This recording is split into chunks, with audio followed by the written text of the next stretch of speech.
I'm now going to take you through standing alignment. So you're going to bring your feet together, heels come out, and then toes come out to meet them. From here, we're just going to take a little rock backwards and forwards, so just feeling where the weight is in your foot, and then slowly bringing yourself to a standstill where that weight is evenly balanced between your heel and your toe. Once you've come to here, we're going to think about moving the weight into the outside of the foot so that the knees track the toes, keeping them soft. Then just a gentle tuck and tilt to keep an eye on where you're placing that pelvis. And we're going to slowly make that movement slower until your tailbone is pointing down towards the floor, restacking those vertebrae, growing towards the ceiling. Next, we're going to make sure the arms are staying next to your side, so your shoulder blades are coming back and down. Just give those shoulders a little wiggle. And then next, we're going to go through the pelvic floor, core, and breathing. So as we inhale, we're going to feel that rib cage expand into the sides, back and front. The diaphragm moves down and so does the pelvic floor. As you exhale, you're thinking about pulling your ribs to hips and pulling in the pelvic floor. So we're thinking sit bone to sit bone, pubic bone to tailbone. Again, we're going to inhale, feel that rib cage expand, and then exhale, draw those ribs in, engage that pelvic floor, thinking sit bone to sit bone, pubic bone to tailbone. Again, inhale, release, and exhale, engage. Inhale, release, and exhale, engage. Couple more breaths here with me. There's quite a lot of information to take in with the breathing, core and pelvic floor, and how it works together. So don't panic if you can't nail this today. This is something that we're going to work on as we move through the course. Just keep thinking, I need to be breathing as I'm exercising, and keep thinking about pulling in those pelvic floor and core muscles at the same time. So pelvic floor, sit bone to sit bone, pubic bone to tailbone. Core, we're thinking rib to hip, hip to hip, belly button to spine. And now we're ready for our workout.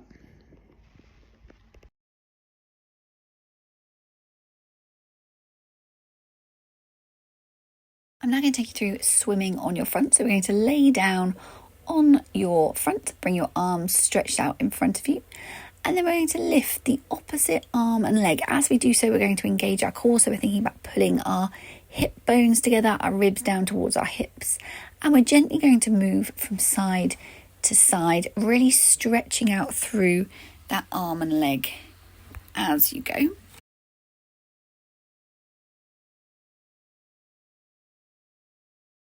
This is really good for building strength in the muscles in the backside of your body. Making sure you're not pushing your belly down into the mat.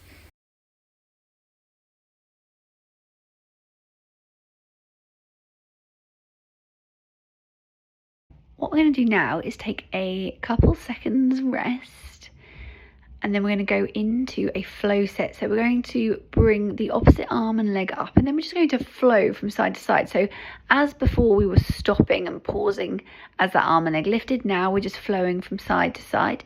As you'll see in the video, it's not necessarily that it's faster, we're just moving from side to side, keeping that core engaged. So we're thinking about drawing those ribs down towards your hips. And then once you're finished, we're going to come back into our child's pose. We're going to hold this for your own count of 15 seconds.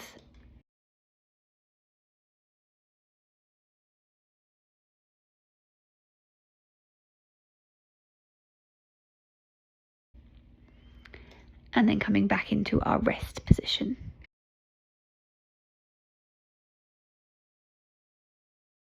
Now we're going to do a seated row. So you're going to come to sitting, legs straight out in front of you, and pop the band around the top of your foot.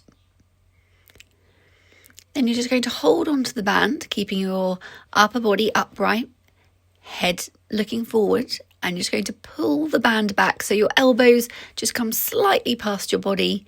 Hold for a couple of seconds and then release back off. If you need to make this harder, you can pull the band in so the band is a little bit more tense. If you need to make it easier, you can just release some band out. The other way you can make this harder is once you've pulled it towards you, you could just hold it there for a couple more seconds before you release, keeping yourself nice and tall. The seated row is a really good exercise for building strength in the upper back, which is going to help to improve your posture. We're working several back muscles here. So we're working the lats, or the latissimus dorsi, which is in the middle of the back, the rhomboids, which are between your shoulder blades, the trapezius, which is the diamond-like muscle between your neck, shoulders and upper back, and the biceps, so the front of the arm. And then once you've finished, coming back into your rest pose.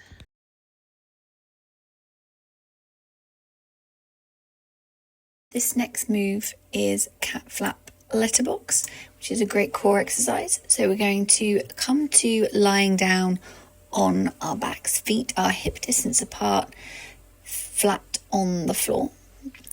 Pelvis in neutral, so just take a gentle tuck and tilt if you need to bring that pelvis into neutral alignment, where there's just a small gap under that lower back. You can check that with your hand.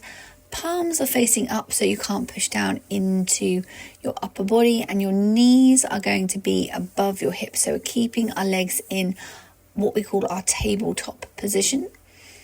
Going to take an inhale, and then on your exhale, you're going to engage your core and pelvic floor and stretch the leg out as if you were going to put your foot through the letterbox on your front door. Going to inhale, hold it there, and then exhale, come back to the center. Going to inhale there, prepare, exhale. This time we're going to place the foot through the cat flap. So we're bringing that leg lower. That's the more harder position. So thinking about, as you extend that leg out, what's happening in your belly. So making sure your ribs stay in contact with your hips. So rib to hip connection is really important here. Pulling those hip bones into the middle. Again, we're going to hold that for an inhale and pause, and then exhale back to the center. You can alternate legs if you need to make this slightly less challenging. You could also do this with one leg in tabletop instead of two, which again would make it less challenging if you're finding this quite difficult. I really want you to think about that position and the use of your core here. We're really working those core muscles hard.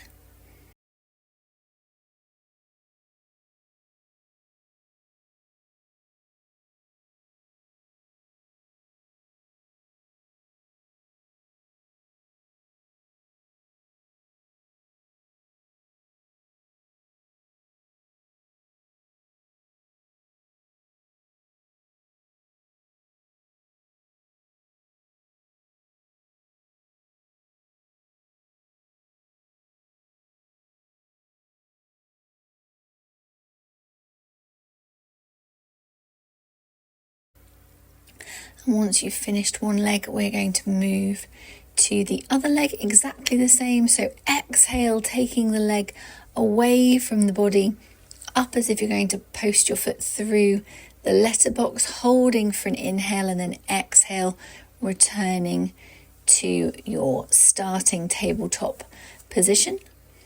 Inhaling in the middle to prepare, exhale, taking the leg lower, thinking about that rib to hip, so pulling your ribs down towards your hips, keeping hold of that connection, pulling those hip bones into the middle, switching on that pelvic floor. So thinking sit bone to sit bone, pubic bone to tailbone to do so. Making sure that little gap behind your low back doesn't increase in size, so it should stay small because your back should remain in its neutral position and just the leg moves.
Once you finish, taking a full body stretch and then returning to your sitting rest pose.